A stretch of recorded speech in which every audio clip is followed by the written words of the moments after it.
All right, difference makers. Hey, it's Shep here at the Eagle Ops Foundation. Welcome back to another episode of the Eagle Ops Rally Point podcast. In this series, we're going to actually do some interviews directly from one of our Vet Fest events of some of our community partners, some of the great veterans that we have in the community, and even an active duty service member that is connected with us. The primary focus of this is resources, right? Vet Fest is resources for veterans and their family. And so if you're a veteran, family member of a veteran, know a veteran that might need some resources, check out the link below.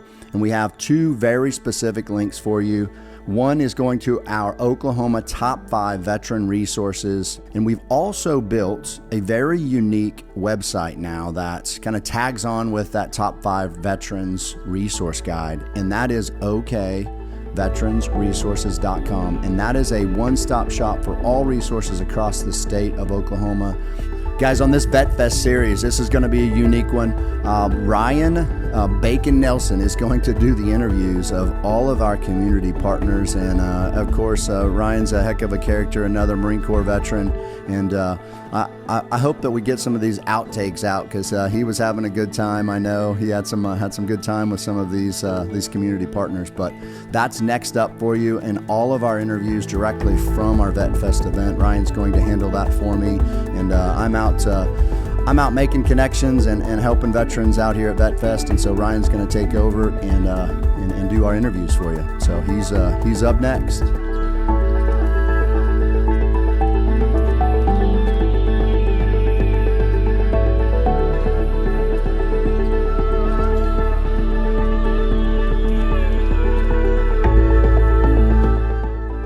Hey guys, today I have with me now LS2 Short, okay? She is in the Navy, and she's going to go over kind of like what she is doing with us at our Vet Fest today, but also her story as a female veteran. She's been in and out and in and getting ready to get back out, so we're going to get into all that stuff. Go ahead and introduce yourself. Okay, awesome. So I'm LS2 Short. I've been in the Navy almost 12 years now. And so I started off active duty back in 2014, did 4 years, and then switched into the reserves. And so came back home, did the reserves here in Oklahoma. Mm-hmm. Transition-wise, wasn't necessarily the greatest. There wasn't a lot of organizations really here to help or, support the transition back to the civilian world because I didn't have a job lined up. And I think that's kind of the case for a lot of people, especially those ones that only do 4 or 6 years. And so it was rough. It was a complete 180 in the reserves, coming from active duty. I was airside, so it was, we were on 24/7, 365. Coming into the reserves, it was completely slow paced. A lot of sitting around, not really doing anything, especially here in Oklahoma. That's just kind of how drill weekends are. And so it was rough. And I actually ended up getting a job out of state just to kind of get back into things, kind of speed up my life a little bit, kind of mimicking what I was doing out in California on active duty. And so didn't like the reserves. Went out of state, and so I actually ended up going into the inactive reserves. So I was still on my 8-year contract, but just wasn't drilling anymore, just went full civilian. That also wasn't my thing. It was really hard, especially like with healthcare and just support in general, especially for those of us that have kids. Healthcare is very expensive. And so I ended up coming back into the reserves on that first contract still. And then still kind of culture shock. I tried to do, a little bit of here, a little bit of there. Nothing was really sticking, which is how I got on these orders. And so what I'm doing now is prior service recruiting, helping people, any veterans that want to come back into the service, Navy Reserve specific, that, just want to do the retirement or need health care, education benefits, anything like that, which is why we're here also. Really just being that support. Not a lot of veterans know that there is a reserve center for Navy in Oklahoma. We actually have one here in the Broken Arrow area and then one also up by Tinker in Midwest City. And so just trying to, ease transitions. This time around, I am getting out soon. And just, what you guys are doing with Eagle Ops, you guys are really bringing like the younger crowd together. You're actually, you're not just a bar like the VFW was, when I first got out. And so it's really helping bring the camaraderie. It's really helping, people get off the couch, because that's pretty much all I was doing when I first got out. I was just chilling on the couch. I didn't really know what to do with myself. And the fact that, you guys have all the different activities that you do.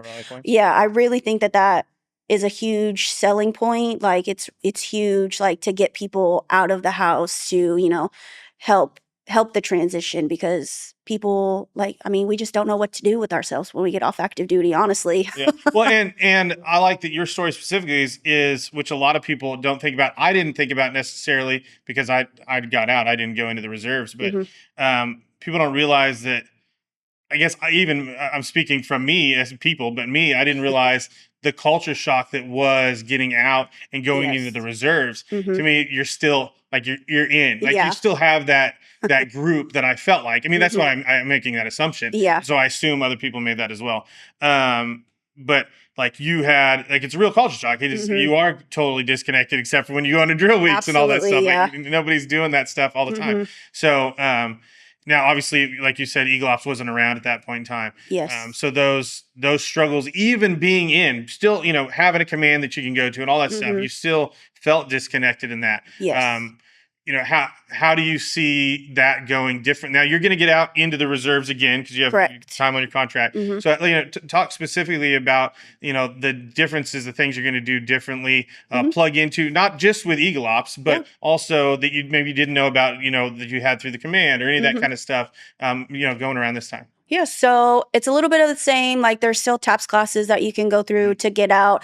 In my personal opinion, not the best. So it's really like I've just learned, going to get those resources, if it's from the VA, even if, you don't want to do disability or anything, even though I recommend it for everybody. But the VA has so many resources that I lost out on when I first got off, because whenever you get off active duty, you have a year of free VA healthcare. They don't talk about that in TAPS classes. And so it's just little things like that that I've just kind of learned through the process. So just the resources, just get out there, talk to somebody. Like if you meet a veteran just passing by, like at the store or something, ask them like, hey, what did you do when you got out, type of thing, and see, if they have a different story and you're like, oh my God, I didn't know that. And I know we talked about this earlier, but just like VA women's health for women specifically, I had no idea about that. But now that I do, I'm going to learn that. I'm going to, go into that, use that as support as well, because that's kind of what is needed, is just the support, because that culture shock, you don't have that every day. Like you can call somebody, but it's not the same. Like if you can just go next door, to Battle Buddy or something, talk to them, say, whatever it is that you need to, or if you need help or something like that. That's just really what it comes down to, is just the support, and everything kind of just falling into place after that, because it gets you thinking like, oh, I didn't know that was available. Oh, I didn't know this was available. But there is so much available for us that just unfortunately still a lot isn't known. And so that's just kind of what I'm kind of doing differently a little bit this time. It's still going to be a little bit of a culture shock just because it's not going to be an everyday thing. So, I think that's just kind of what it is. And I guess I'm just not fully ready to get out yet. It's coming down on the timeline, you said, And so, we'll just the support. That's really going to be the different thing. And then, of course, I do plan on being a lot more active with Eagle Ops too. And I know not Eagle Ops isn't everywhere. And so it's just really, if people in different states, can kind of find something like that, or if there isn't anything like that, maybe take the initiative to do what you guys have done and maybe get something started up. I think that would help tremendously, especially with the generations coming out now. Definitely, as we talked about, when I got out, definitely going to do the VA thing or plugging into a to the VFW or whatever was not. I'm 20 something, like you said. Yeah. I wasn't looking to. I was trying to get away from the bars and all that kind of stuff when I got out. So there was definitely that transition. None of this kind of stuff really existed. So when I found Eagle Ops, it was definitely like it took Shep 2 years to get me to go and get connected to the VA and do all that stuff. And so one of the things that I would stress, and obviously you've talked about, is you have, when you get out, there's so many resources that are available to you. When I got out, don't be afraid of your disability. You did what you did, just like when you get out and you get your pensions, or you get injured anywhere else, you get disability. Absolutely. You served. Take advantage of what you have. You're not taking from anyone.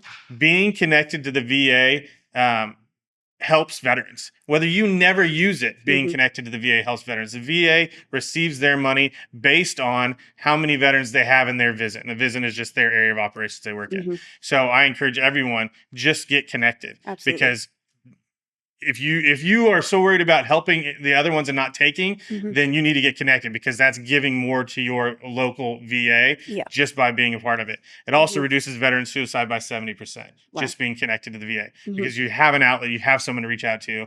It makes it a lot less likely that, then you don't have no one to reach to. You have that outlet. So definitely don't be afraid to do that. I know when I got out, I had medical problems, and they were like, sure, we can hold you and you can do all that. And I was like, that's deuces. So I didn't even touch it. But, they didn't say, well, you can work on that after you get out and you can do all that stuff. You can work on all that while you're in. One of the things, especially I'm sure you're probably aware of now, is you can work on all that stuff while you're in. Yes. So if you're transitioning out, you can get everything ready. Correct. For what you got going on. If you got back problems like I had, you got all this stuff, get all that stuff documented, take care of yourself.